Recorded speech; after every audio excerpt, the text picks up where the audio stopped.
Mas vejam, como eu falei ontem, que existe uma grande preocupação de Jesus conosco. Primeiro é com o mundo, e segundo com o maligno, como ele está dizendo hoje. Ele diz: não te peço que os tires do mundo. Claro, enquanto nós estamos aqui, né, vamos caminhando e vamos nessa luta constante para que nós ganhemos a nossa salvação. Mas ele diz: mas que os guarde do maligno. Então nós cristãos, nesse tempo em que nós nos preparamos para o dia de Pentecostes, aonde o Espírito Santo virá sobre nós, porque agora Jesus está no céu, esperando o momento de enviar o Espírito Santo sobre nós. Ele quer que nós entendamos isso. O maligno existe. O diabo existe. É uma pena que teólogos, com seus ensinamentos errados, e infelizmente também padres, influenciados por esses teólogos, nos púlpitos da vida, nas igrejas, têm ensinado que o diabo não existe. E isso é uma tremenda de uma mentira. Se algum sacerdote no púlpito disser que o diabo não existe, não acredite nele. No quarto concílio de Latrão, isso vocês podem encontrar no Catecismo da Igreja, lá no parágrafo 391, e aí vai, 392, 393, 394, ali o concílio, mais uma vez eu digo para vocês, né? Os bispos do mundo inteiro se reúnem para definir isso, e lá eles dizem o seguinte, os bispos, que Deus criou os anjos, e principalmente o diabo, antes dele ser diabo. Ele foi criado com uma natureza boa. Ele era bom, como todos os outros, porque os anjos foram criados antes de nós. E o que é que eles faziam no céu, senão adorar e bendizer e glorificar a Deus? Depois é que Deus nos criou. Então eles foram criados com essa natureza boa, mas por iniciativa própria. Ele rejeitou Deus, passou a odiar Deus, passou a nos odiar. E aí, né, vamos dizer assim, de anjo ele passa a ser diabo, Satanás, a antiga serpente. E essa rejeição que ele tem para com Deus, ele nunca mais vai voltar atrás. Houve até algumas heresias no decorrer da igreja que disseram que no dia do julgamento final o diabo iria se arrepender. Ele nunca mais vai se arrepender. Ele tomou uma decisão de ódio contra Deus para sempre. Por isso que o inferno foi criado para ele. Ele nunca mais vai voltar atrás nisso. E é por causa dessa rejeição, dessa inveja que ele ficou diante de Deus, que agora, o que é que ele quer fazer? Ele quer nos destruir. No Evangelho de São João, no capítulo 10, versículo 10, lá diz, né? Que o ladrão, que é ele veio para nos roubar de Deus. Por isso que Jesus está preocupado, está rezando. Porque nós também, por livre e espontânea vontade nossa, na nossa liberdade, nós poderemos fazer o que Eva fez e Adão no paraíso. Simplesmente dar ouvido para ele rejeitar Deus e dizer que nós mesmos somos os deuses e caminharmos nesse mundo dizendo que Deus não existe. E tem tanta gente por aí que diz isso, que vem falando isso e não querendo mais saber de Deus. Então, João diz, ele veio para roubar. Depois ele destrói a nossa vida, porque um filho de Deus sem Deus, a vida dele está destruída. Depois que ele destrói, ele mata a alma da pessoa. E é justamente aí, que a pessoa que acaba seguindo o diabo e fazendo o que ele quer, é óbvio que essa pessoa ela vai ser condenada um dia.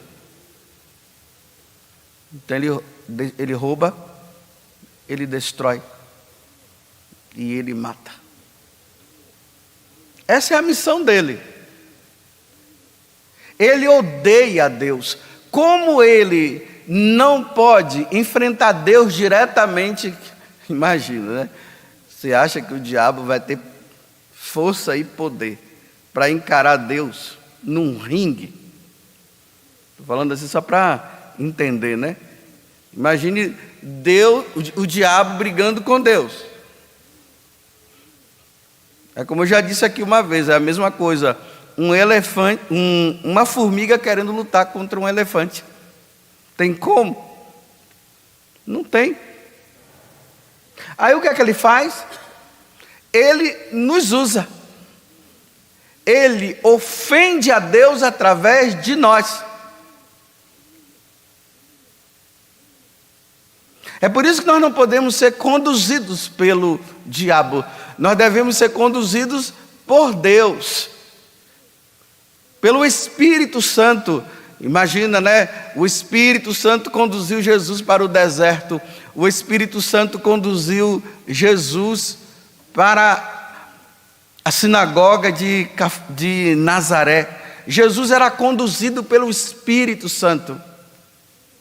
Nós não podemos, de maneira nenhuma, ser conduzidos pelo espírito maligno. A primeira coisa que ele vai querer de nós é o quê? É que nós digamos que ele não existe. Pronto. Vamos supor, tem um inimigo querendo. Faz de conta que o Brasil vai entrar em guerra. E determinado país está vindo para enfrentar o Brasil e matar todos. E nós dizemos assim, não, é mentira. Não existe não. Então quando eu digo que não existe, pronto, eu não vou lutar, não vou brigar. Eu não vou lutar contra o pecado. Eu não vou ter uma vida de oração. Eu não vou procurar Deus, eu não vou procurar participar da missa. Eu não vou buscar a Eucaristia, porque o diabo não existe. O inimigo não existe. E aí ele age. E aí ele faz. Como eu falo sempre aqui para vocês. Às vezes o pessoal está acostumado, sempre a pensar que os que são usados pelo diabo são aquelas pessoas, que quando tem aí momentos de oração ficam gritando. Aí quando tem missas aí de cura e libertação, aí ficam gritando, esperneando no chão. Aí o pessoal diz, está vendo, é ele que está possuído, eu não. Talvez você esteja muito mais do que ele. É só você dar uma olhada na sua vida para ver se você não está mais possuído do que aquele que já está gritando lá embaixo e se esperneando.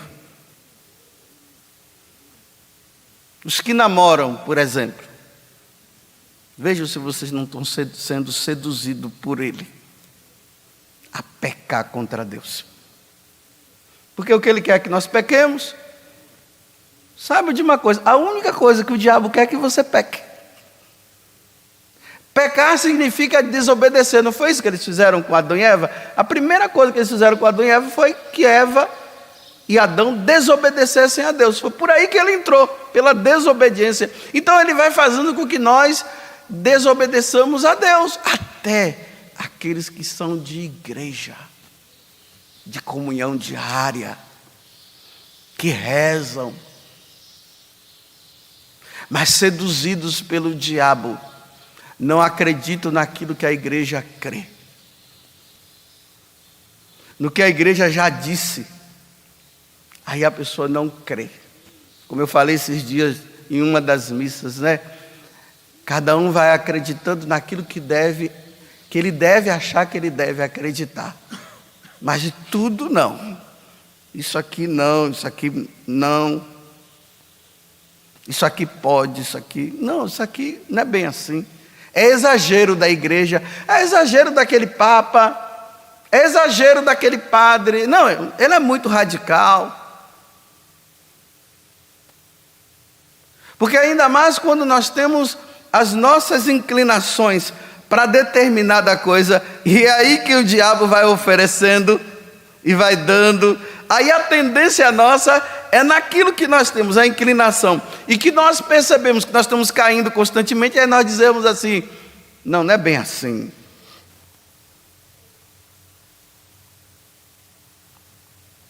Vocês querem ver uma ação maior do diabo nos dias de hoje? Porque ele é homicida, ele mata, do que essa questão da cultura da morte que está aí. Você acha que essa questão do aborto, que a igreja briga tanto, vocês acham que quem é que está por trás? É o anjo, é o arcanjo São Miguel, e Gabriel, e Rafael. São eles que estão por trás de tudo isso, né? Dizendo que pode fazer isso. Se o diabo veio para matar, o que é que ele quer? Já mata no ventre. Agora já ouvi dizer, não sei se é verdade, que já tem uma lei também do matar a pessoa depois que nasce. E vai matando aí, olha, se mata em frente às escolas, se mata saindo da igreja, se mata dentro da igreja, em casa. E pessoas que vão perdendo o sentido da vida e acabam se enforcando. Vocês acham que essa ação é de quem? É de Deus?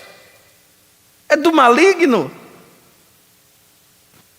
É óbvio que ele quer que nós nos matemos uns aos outros, porque Jesus disse assim, olha, matai-vos uns aos outros. Não, Jesus disse, amai-vos uns aos outros.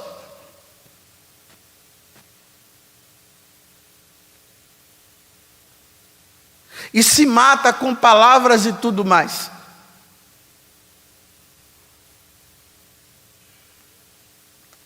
Essa é uma das grandes ações dele. É claro que um mundo sem Deus, um mundo onde as pessoas rejeitam a Deus, os homens que habitam nesse mundo se tornam animais. E animal, quando quer matar, ele mata mesmo. Esses cachorrinhos que estão aí, né, dá comida para eles, que eles ficam tudo bonitinho, abanando o rabo, né? Agora coloque a comida na boca dele e tente arrancar para você ver o que é que ele vai fazer em você.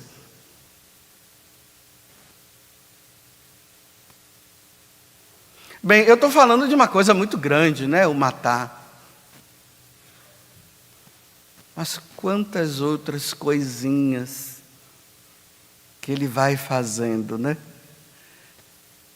E cada vez mais eu acredito numa coisa. Se é que esse bicho doido chamado diabo, ele tem virtude, porque não tem. Ele tem uma que não é virtude. Mas eu digo que é a da paciência. Ele vai pegando você aos pouquinhos. Cada dia ele insinua uma coisa para você acreditar. Até jogar você dentro do poço. E isso, olha, pode levar anos. Isso pode entrar através de um livro. Aí você vai se aperfeiçoando naquele livro. E quando você pensa que não, aquele livro tem como intenção levar você a negar Deus completamente. Aí ele vai, e depois ele joga outro livro na sua mão, e depois outro, e depois outro. E quando você pensa que não, você já está criando muitas dúvidas. E através dessas dúvidas você diz assim: deixa para lá. Quem é que está tirando o seu fervor? Aqui fervor, não estou falando de gritaria. Não é isso que eu estou falando. Eu estou falando do fervor interior. Quem é que está tirando o seu fervor, como eu falei ontem, da sua vida de oração? Quem é? E não há esforço da sua parte. Você levava tanto tempo para rezar, agora você não tem mais tempo para rezar. Você tem tempo para muitas outras coisas, menos para rezar, porque ele foi tirando de você. Foi tirando aos poucos. E hoje, você não quer saber mais de rezar, não. Você diz até que é de Deus, né? Eu sou de Deus, só não reza. Eu rezo em casa, não vou mais na missa, olha. Mas por que você vai na missa? Porque aquele padre, por causa daquela pessoa, aí eu não vou mais. Eu rezo em casa. Ai, meu Deus, você é o seu Deus agora, né? Eu termino dizendo mais uma coisa. O diabo existe. Mas você já parou para pensar aonde é que ele está investindo na sua vida para tirar você de Deus? Pare para pensar. Pense muito bem. Pense. Aonde é que ele está agindo? É na vaidade? É no orgulho? É na prepotência? Aonde?